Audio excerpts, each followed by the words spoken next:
Hello दोस्तों, इस channel पर आप सभी का स्वागत है।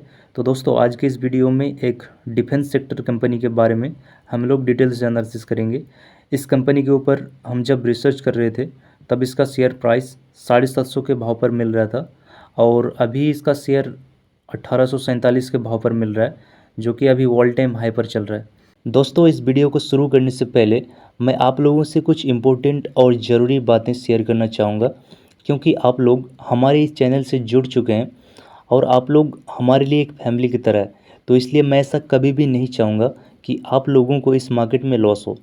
तो दोस्तों, अगर आपको स्टॉक मार्केट में लंबी पारी खेलना है तो इन बातों का हमेशा ध्यान रखें। जब भी मार्केट या न्यूज़ आपको डराए तब आपको इन वोलेटिलिटी से नहीं डरना है। ऐसा सिचुएशन आपको डराएगा और बहुत से लोग ऐसी सिचुएशन में मार्केट छोड़कर भाग जाते हैं। ऐसी सिचुएशन में इस तरह सोचें कि आपका पैसा किसी बिजनेस में इन्वेस्ट किया हुआ है और आप उस बिजनेस को जानते हो। जब तक वो कंपनी बंद नहीं होता या फिर बैंकरप्ट नहीं होता तब तक आपका पैसा सेफ है। और कोई भी कंपनी ऐसे ही बंद या बैंकरप्ट नहीं होता, क्योंकि एक अच्छी कंपनी को अपनी पहचान बनाने के लिए सालों लग जाते हैं। बस आपको बहुत ज़्यादा कर्ज या कर्ज वाली कंपनी से दूर रहना है। अगर कंपनी बैंक से कर्ज ले रहा है, इसका मतलब कंपनी अपना बिजनेस एक्सपेंशन कर रहा है, लेकिन फिर भी आपको कर्ज वाली कंपनी से दूर रहना है। हमेशा लॉन्ग टर्म के लिए अच्छे क्वालिटी वाले डेट फ्री कंपनी में इन्वेस्ट करें। शॉर्ट टर्म में शेयर के प्राइस में फ्लक्चुएट यानी उतार चढ़ाव होते रहेगा, उससे आपको बिल्कुल भी घबराना नहीं चाहिए। और आप जिस भी कंपनी में इन्वेस्ट कर रहे हो और वो कंपनी जिस भी सेक्टर में अपना बिजनेस कर रहा है, उसका डिमांड क्या आने वाले दिनों में यानी भविष्य में बढ़ने वाला है या नहीं। अगर बढ़ने वाला है तब आप उस कंपनी के ऊपर एनालिसिस कर सकते हो। तो सबसे पहले इस कंपनी का फंडामेंटल्स और कुछ इंपॉर्टेंट फाइनेंशियल रेशियोज देखेंगे, जो कि लॉन्ग टर्म इन्वेस्टमेंट के लिए बहुत ज़रूरी होता है। तो अभी इस कंपनी का मार्केट कैप देखें तो 37,270 करोड़ का इसका मार्केट कैप है, जो कि एक मिड साइज कंपनी है और यहाँ से भी इसका ग्रोथ पोटेंशियल काफ़ी बढ़िया है। और अभी इसका करंट प्राइस देखें तो 1847 के भाव पर ट्रेड कर रहा है। वही अगर 52 वीक हाई की बात करें तो 2000 टच कर लिया था। 52 वीक हाई यहाँ पर आप देख सकते हो।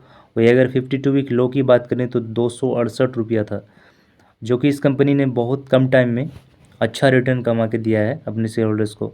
वही अगर इसका स्टॉक पी रेशियो देखें तो इसका प्राइस टू अर्निंग रेशियो 34.7 है, जो कि अभी ठीक ठाक में मिल रहा है। उतना अभी महंगा नहीं है और सस्ता भी नहीं है, क्योंकि कंपनी प्रॉफिट एंड सेल्स अच्छा कर रहा है। स्टॉक पी यानी प्राइस टू अर्निंग रेशियो, किसी कंपनी का पी रेशियो ये बताता है कि हमें उस कंपनी में 1 रुपया कमाने के लिए कितना प्राइस देना पड़ेगा। साथ ही पी रेशियो हमें ये भी बताता है कि दो एक जैसे कंपनियों में से किस में इन्वेस्टमेंट करना सस्ता पड़ेगा। आमतौर पर कम पीई को अंडर वैल्यूड और ज़्यादा पीई को ओवर वैल्यूड माना जाता है, लेकिन इसमें और भी कई सारे फैक्टर्स डिपेंड करता है। अगर कंपनी के पी के साथ साथ उसका ईपीएस यानी कि अर्निंग पर शेयर भी बढ़ रहा है तो इसे अच्छा माना जाता है। ऐसे में कंपनी के शेयर प्राइस में अच्छा उछाल देखने को मिल सकता है। वही अगर इस कंपनी का ईपीएस देखें तो ईपीएस यानी अर्निंग पर शेयर तो काफ़ी बढ़िया है। 53.2 रुपीज़ का इसका अर्निंग पर शेयर है। ईपीएस ईपीएस हमें ये बताता है कि कोई कंपनी एक फिक्स टाइम इंटरवल में हर एक कॉमन शेयर्स पर कितना प्रॉफिट कमा रही है। ये एक इम्पोर्टेंट रेशियोज़ है जो कंपनी के अर्निंग पावर को बतलाता है। ईपीएस यानी अर्निंग पर शेयर जितना ज़्यादा होगा उस कंपनी के शेयर प्राइस भी उतना ही तेज़ी से बढ़ सकता है। आरओसी देखें, रिटर्न ऑन कैपिटल एम्प्लॉयड काफ़ी बढ़िया है। इस कंपनी का आरओसी 38.2% का है, जो काफ़ी शानदार है। वही अगर आरओई देखें तो इस कंपनी का आरओई रिटर्न ऑन इक्विटी काफ़ी बढ़िया है, 28.6%। तो टोटल इसका जो फंडामेंटल्स है और इसका फाइनेंशियल रेशियोज़ के हिसाब से देखें तो कंपनी काफ़ी बढ़िया है। और इसका डेट देखें, जो कि किसी भी कंपनी के लिए एक मेन पॉइंट होता है, तो इस कंपनी का डेट खास आपको देखने के लिए नहीं मिलेगा। कंपनी के ऊपर सिर्फ 6 करोड़ के आसपास कर्ज है। कंपनी के ऊपर जो भी डेट है, कंपनी चाहे तो इसे आसानी से मैनेज कर सकता है, क्योंकि एक प्रॉफिटेबल कंपनी है। वही अगर इस कंपनी का प्रमोटर होल्डिंग देखें तो प्रमोटर्स के पास काफ़ी बढ़िया स्टेक है, 84.8% का स्टेक है। वही अगर डीआईज की होल्डिंग देखें, डीआईज की बात करें तो डीआईज के पास कुछ ज़्यादा होल्डिंग देखने के लिए नहीं मिलेगा, 0.56% का स्टेक है। बाकी एफ के पास इसमें इंटरेस्ट लेता नज़र आ रहा है। एफ के पास होल्डिंग की बात करें तो 3.29% का स्टेक है।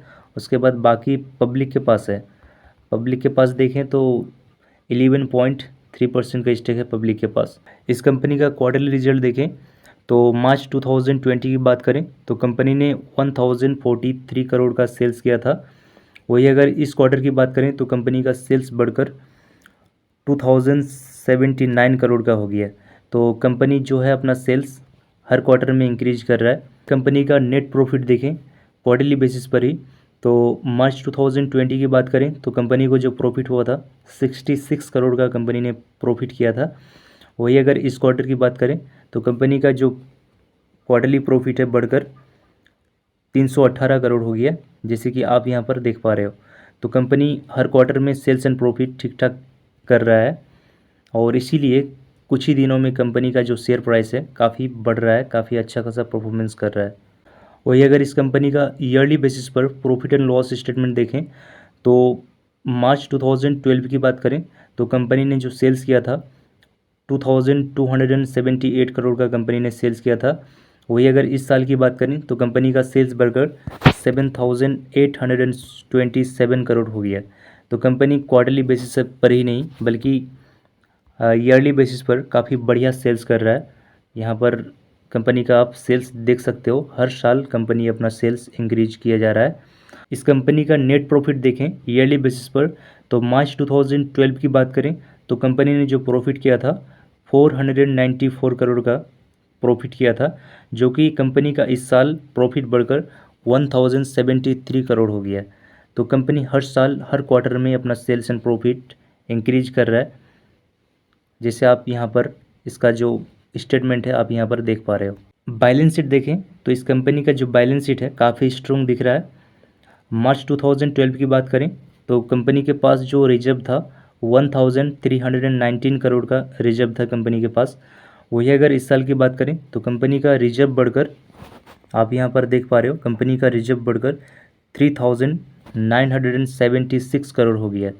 तो कंपनी सेल्स प्रॉफिट अच्छा कर रहा है और इसीलिए इसका रिजर्व भी काफ़ी बढ़िया है।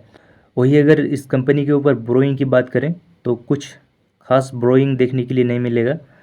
मार्च 2012 की बात करें तो जो ब्रोइंग था 82 करोड़ का था, जो अभी देखें तो इसका ब्रोइंग घट गया है, यानी कंपनी के ऊपर जो भी कर्ज था लोन था और चुका रहा है और अभी कंपनी के पास सिर्फ 6 करोड़ का यहाँ पर ब्रोइंग दिख रहा है, जो चाहे तो कंपनी इसे आसानी से मैनेज कर सकता है।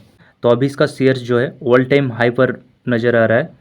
यहाँ से आपको अवेट करना चाहिए, यहाँ से करेक्शन भी देखने के लिए मिल सकता है। और अगर आप फिर भी यहाँ पर एंट्री लेना चाहते हो तो आपको टोटल अमाउंट एक साथ इसमें इन्वेस्ट नहीं करना चाहिए।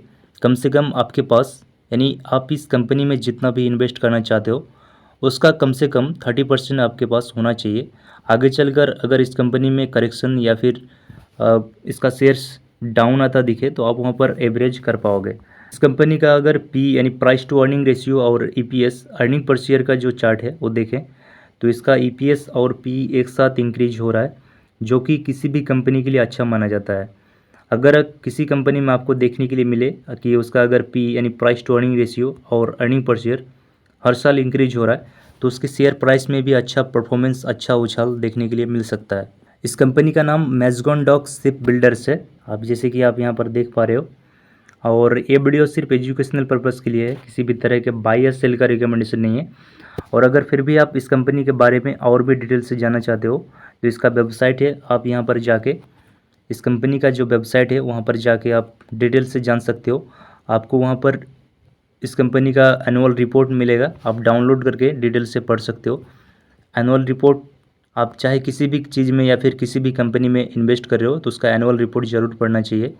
इसमें आप बहुत कुछ जान पाओगे, कंपनी का मैनेजमेंट और उसका business plan A to Z दिया हुआ रहता है, उसमें आप डिटेल से जान पाओगे। तो ये था आज का वीडियो, मुझे उम्मीद है आपको ये वीडियो पसंद आया होगा। वीडियो पसंद आए तो लाइक ज़रूर करें और अगर आप इस चैनल पर नए हो तो इस चैनल को सब्सक्राइब ज़रूर करें। आपका एक लाइक और सब्सक्राइब हमें मोटिवेट करता है।